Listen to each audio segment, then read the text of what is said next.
Terima kasih Anda masih bersama kami pemirsa. Negeri kita Indonesia memiliki 3 jenis biji kopi terbaik, yakni Robusta, Arabica, dan biji kopi Liberica. Lampung Barat merupakan daerah penghasil kopi Robusta. Kopi Robusta Lampung menjadi penyumbang ekspor terbesar.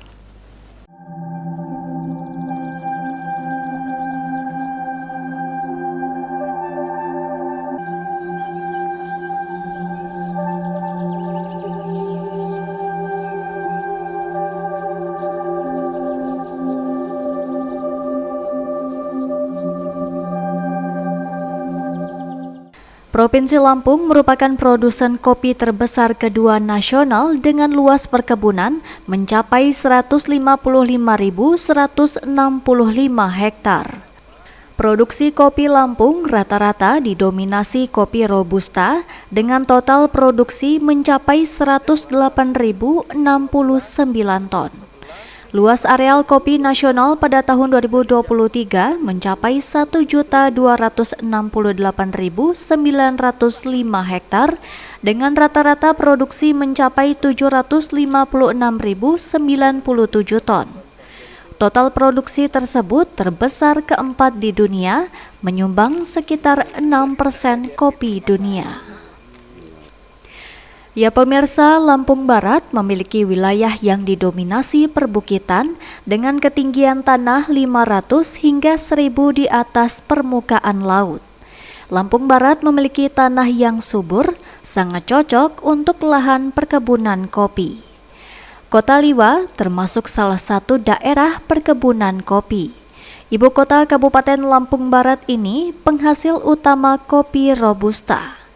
Liwa memiliki luas lahan perkebunan 53.606 hektar dengan kapasitas produksi kopi mencapai 52.645 ton kopi.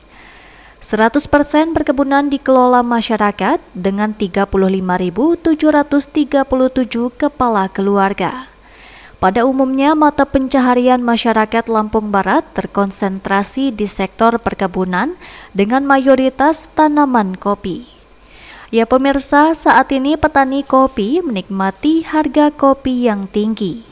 Harga di tingkat petani mencapai Rp68.500 sampai Rp70.000 per kilogram. Harga tersebut merupakan harga tertinggi. Sebelumnya harga kopi hanya berkisar Rp20 sampai Rp25.000 per kilogram. Kopi Robusta Lampung menjadi penyumbang ekspor terbesar.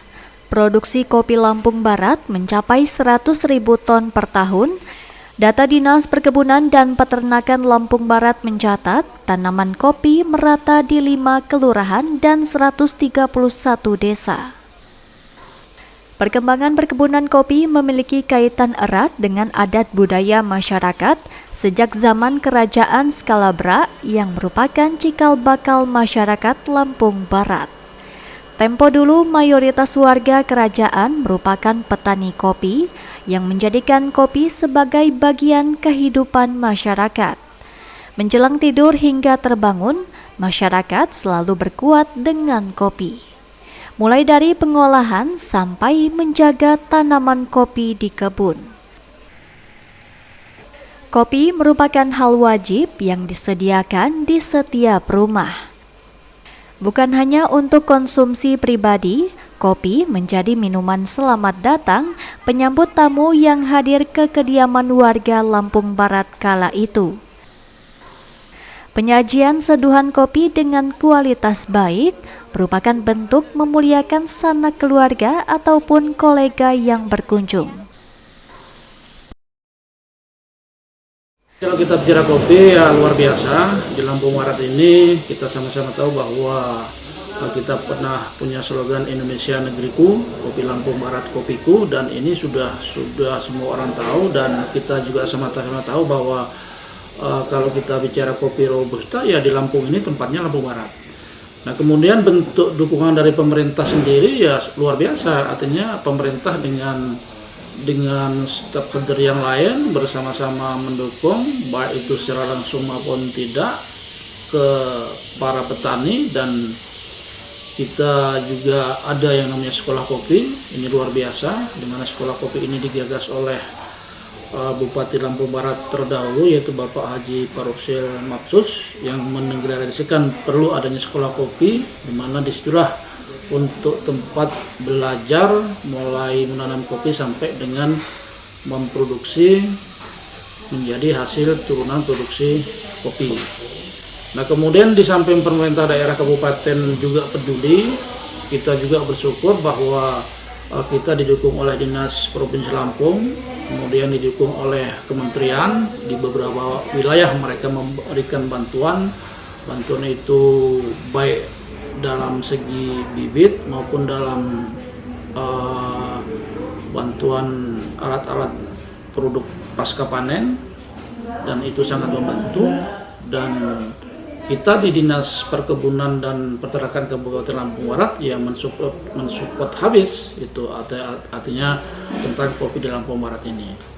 Memang benar harus kita akui, dan saya sadari juga ketika kita bicara berapa persentase sih yang sudah dilakukan oleh pemerintah Kabupaten Lampung Barat. Nah, kita juga kembalikan bahwa pemerintah Kabupaten Lampung Barat ya tidak hanya mengurusi kebun kopi, banyak berbagai hal. Nah, inilah kewajiban kita berkomunikasi dengan provinsi, berkomunikasi dengan kementerian, sehingga bisa mensupport kegiatan yang ada di Lampung Barat. Nah, kemudian kita juga berkoordinasi dengan pihak-pihak terkait lainnya yang punya konsen untuk membina kopi di Lampung Barat. Di antaranya itu ada OLAN, kemudian ada LDJ, dan yang lebih penting lagi adalah komunitas kopi, yang ini emang rata-rata para pelaku kopi milenial yang ada di Lampung Barat.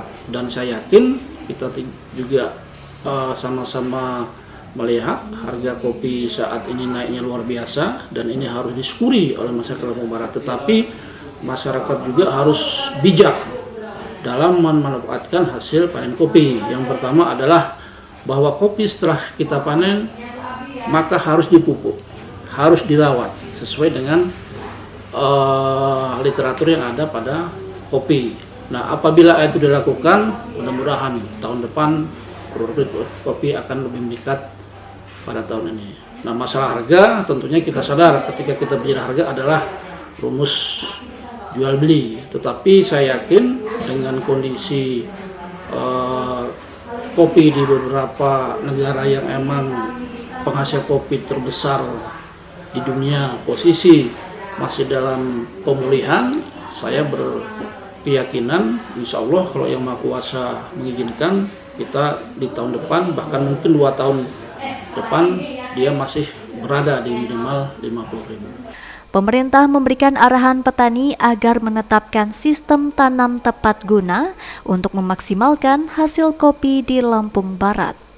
Kebijakan ini juga untuk meningkatkan produksi kopi dan sebagai langkah mempermudah petani kopi melakukan perbaikan lahan yang tidak produktif.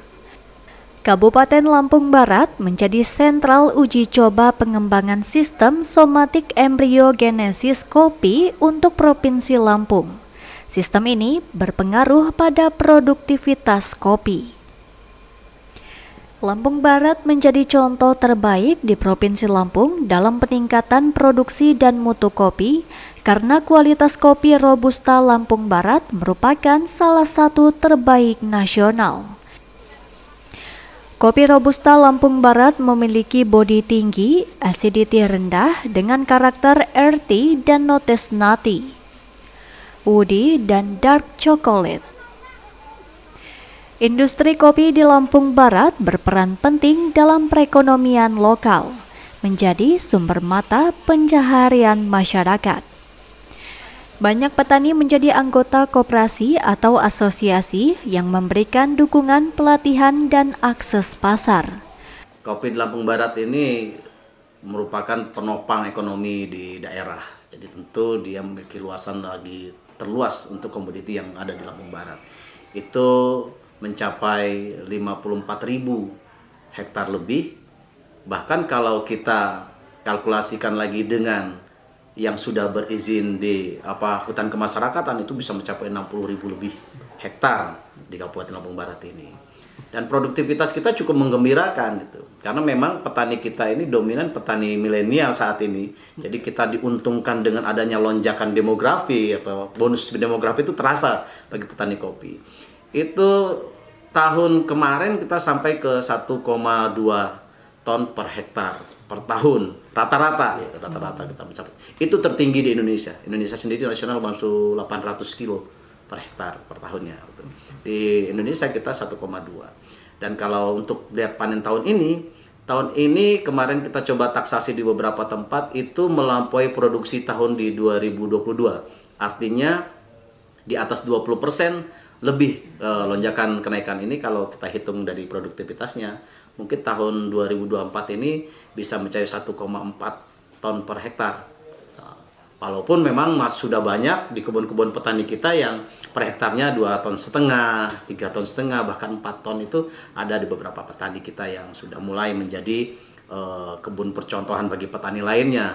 Salah satunya ya kebun yang didatangi oleh Pak Presiden kemarin itu 3,5 ton per hektar dengan sistem yang sudah dilakukan yang sangat baik dalam proses pemeliharaannya. Kalau kegiatan kita memang terbagi menjadi beberapa kegiatan berdasarkan sumber pembiayaan. Kalau dengan sumber pembiayaan itu ada kegiatan kita yang dominan kita dorong untuk meningkatkan kapabilitas petaninya. Karena kenapa kok itu menjadi titik ungkit bagi kita? Karena yang bisa mengetahui kebunnya seperti apa itu petaninya. Dulu kita dikenal ketika setiap kita datang ke kebun adalah petani itu nanya klon apa yang bagus. Dan itu tidak pernah kita jawab. Tapi kita jawab dengan pengetahuan. Mereka harus paham klon yang bagus itu yang seperti apa. Jangan-jangan di kebun mereka ada klon yang bagus itu yang sudah adaptasi. Sehingga ini yang kita dorong. Salah satu programnya adalah sekolah lapangan. Sekolah lapangan baik itu untuk meningkatkan produksi maupun sekolah lapangan untuk peningkatan mutu, sekolah lapangan untuk agribisnis. Karena kita juga harus berbisnis seperti yang dianjurkan. Jangan jual biji semua. Harus ada dong yang jual kopi bubuknya turunannya. Maka kita dorong juga sekolah lapangan untuk pengolahan kopi. Itu SL semua difasilitasi oleh APBD. Kemudian kita dorong juga karena memang kopi ini harus setiap tahun ada peremajaan, harus ada rejuvenasi, harus ada penggantian pohon-pohon yang sudah tua, yang sudah rusak dan itu harus dilakukan setiap tahun oleh petani. Maka kita dorong juga peremajaan tanaman, program pemerajaan tanaman itu karena biaya yang cukup besar kita dorong melalui e-proposal, baik itu melalui dana APBN murni maupun APBN dari Kebalai Medan ataupun melalui tugas pembantuan provinsi. Kita dorong melalui pembiayaan itu cukup besar kegiatannya, termasuk kegiatan untuk intensifikasi kopi juga dilakukan. Kemudian yang di dalamnya ada bantuan bibit dan bantuan pupuk mengiringi bibitnya, jadi minta pupuk aja nggak bisa, harus satu paket dia gitu, seperti itu. Nah, itu untuk yang peremajaan. Bagi yang intensifikasi dia untuk kelompok-kelompok binaan tertentu dia ada memang bantuan sedikit pupuk khusus untuk pupuk atau obat-obatan yang